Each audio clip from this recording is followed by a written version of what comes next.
So, 大家好, everybody from Yaoshan, Guilin, China, and I'm here, very happy to be here with Jerry Gray, my esteemed friend and colleague. And Jerry should not need any introduction, but for those of you who don't know Jerry, he's quite well known and quite renowned for traveling through China and for writing many articles for various Chinese media.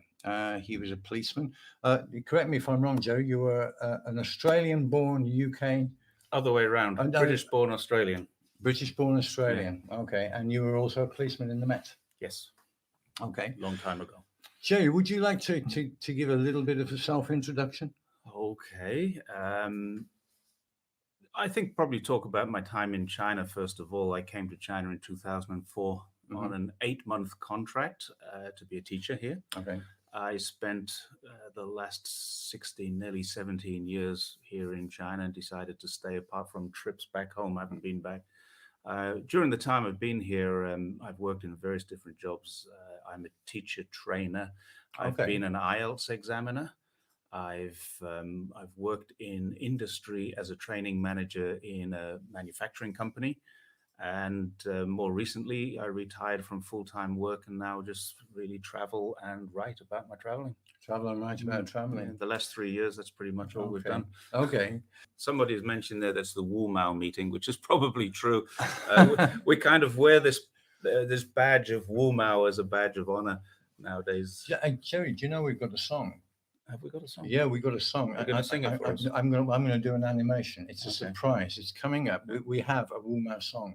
I didn't know this. Oh yeah, well you do now. It's a little surprise. I'm cooking it up in my brain at the moment, so it's probably going to involve you and me and Daniel and Nathan. And people don't realize this, but Barrie is the consummate entertainer. Consummate. Well, I try. Life should be fun, you know. That's generally my watchword. And if it's not, then try to make it fun, you know. Should I introduce myself a little bit? You probably know who I am. I've been in China for 7 years. I teach. I lecture for university here in Guilin. And prior to this, I worked in many things. I worked in the media. I was, believe it or not, I was in the army straight from school. So I've done quite a few things, a range of things, pretty much like Jerry himself. Now, I've just remembered, Jerry, a little bird whispered something to me. And I think I know what's coming. No, you can refuse this, or you don't have to answer. But I had this whisper that you have some royal involvement. Yeah. If that does that ring a bell? Yeah, I remember vaguely. It was quite a long time ago. Okay. In 1977, I joined the police in London, and I came out of the training school at the end of May. And for anyone who's my generation will remember this, June 1977 was the Queen's Silver Jubilee. I remember. And there was a lot of garden parties, a lot of activities going on. Right across Britain, yeah. Yeah, but I was working around Buckingham Palace at the time, and I was actively involved in quite a few of those events that went on, the beating of the retreat, the trooping of the colour, the Queen's birthday parades. Okay. The changing of the guard was an almost regular thing. So okay. I worked a lot. In my first month or 2 months in the police, I worked on the outside of Buckingham Palace. Okay. Not on a daily basis, but perhaps half a dozen times a month, more than one a week. Okay. And this was in your first few months as a cop? It was my first few weeks as really? a cop. Okay. Yeah. Right. When I went into the police in London, I didn't actually do any police work. Okay. It was mostly security, wearing a police uniform. Yeah. And the locations that we did it was really interesting because for me, I was only 18 years old, 19 years old.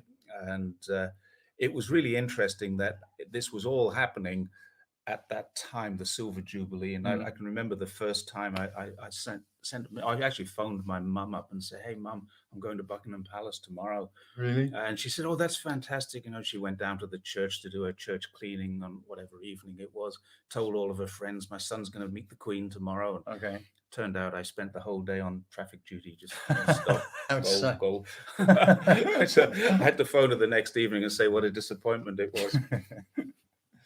But is there a little bit more to this tale, Jerry? Did you end up working? Yeah, I did. A little bit deeper. A couple of years later, when I was a more experienced police officer, I was working on what was called the Diplomatic Protection Group. We knew that as the DPG, Okay. which means we're firearm trained, and we didn't wear the big wooden tops hat, Right. we called it. Okay. We wore a flat cap, and we drove around in red cars and got dropped off at embassies and rotated around different embassies, usually spending 2 hours here and 2 hours there. I worked on the American embassy, the Iranian embassy the Iranian embassy after the Iranian embassy siege. After the siege, yeah, years later, 2-3 years later.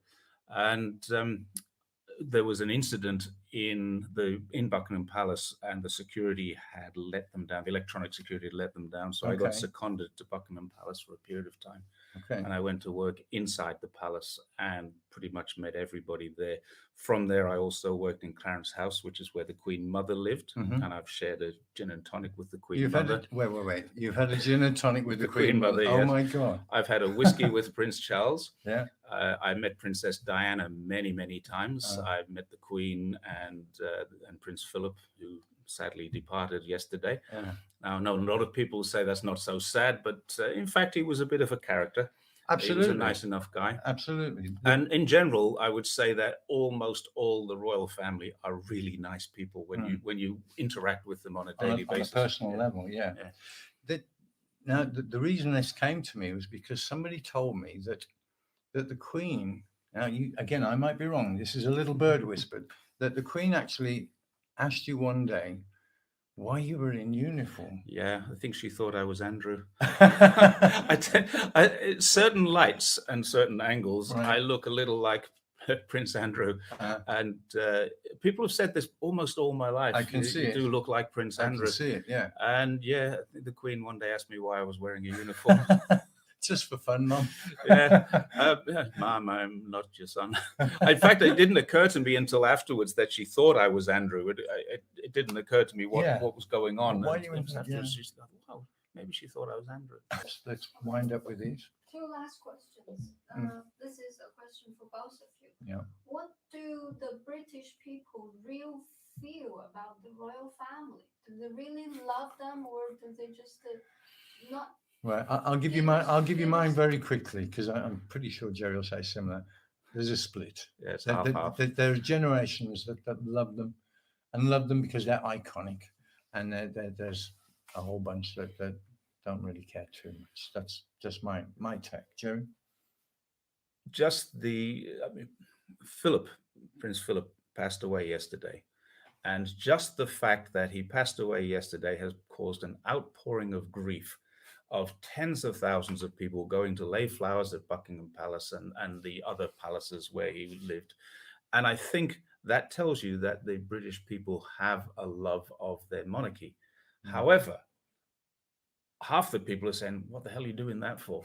He was the world's biggest racist. He was a buffoon. So it is literally split down the middle. I don't think there's many people who are like me personally, and I am one of the few people I know who say, I think the royal family serves a purpose and they're quite good people and they're quite good at what they do. This is because I've had personal interaction with most of them. I think personally, they have a good purpose. They serve a lot of charity commissions. They do a lot of good work.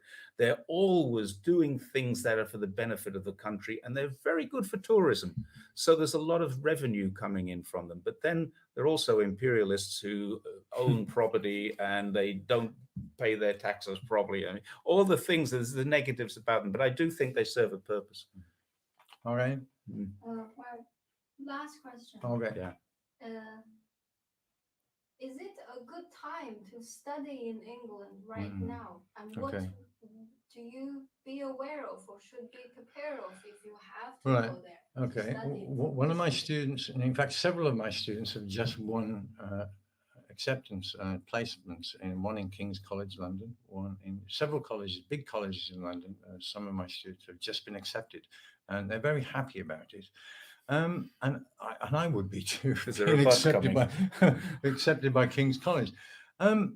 Is it a good time? I think there is probably less aggression towards Asians in the UK than there is in America. That's my take. Any big city that you go to live in, you need to be careful unless you're in China. I have students currently in the UK sending me, former students sending me messages back on a regular basis. They're loving it. Right. COVID was a real problem because and one particular student who recently went over there, she's studying a master's degree in London, and she did her first term online in China, her second term on lockdown in London, and now she's getting more freedom and she's loving it. I would say that if you're thinking of going to the UK, I'd probably, if it was me, I'd probably say not London, because it's expensive. It's it's very, very expensive. But if you're rich enough to afford it, that's great. But it also is, it's the place where if you're going to have problems, probably London will be the place. There's other really great cities to study in the UK, and I would look at options. However, if you get accepted for University College London, if you get accepted for London School of Economics, LSE, or King's College, then you're not going to knock that back. No. These are the best colleges in the world for what you're doing. Actually, I have a student, a current student in Paris, and she told me recently that there are still these problems with the lockdown and with curfews and things like this. And also in Paris, there is an anti-Asian sentiment going on. So that undercurrent does exist. It's not just the US or some in the UK. It kind of goes on everywhere. But I agree with Jerry. If you get the chance, go and do it. Yeah. Don't knock it back just because you're afraid of a little Asian racism. And I think the fact is, if you're studying in a university in London, in Manchester, in Nottingham, in Edinburgh, wherever it is, you're going to be mixing with a lot of foreign students anyway. Absolutely. So I don't think it'll be such a big deal. Right. I would go. More questions. Right. We're going to wind up. And I'm sure there are a million questions there. That I don't have my glasses on today, so I can't even see what. Right. So thank you very, very much for participating, for commenting, for asking us questions, and for listening and watching.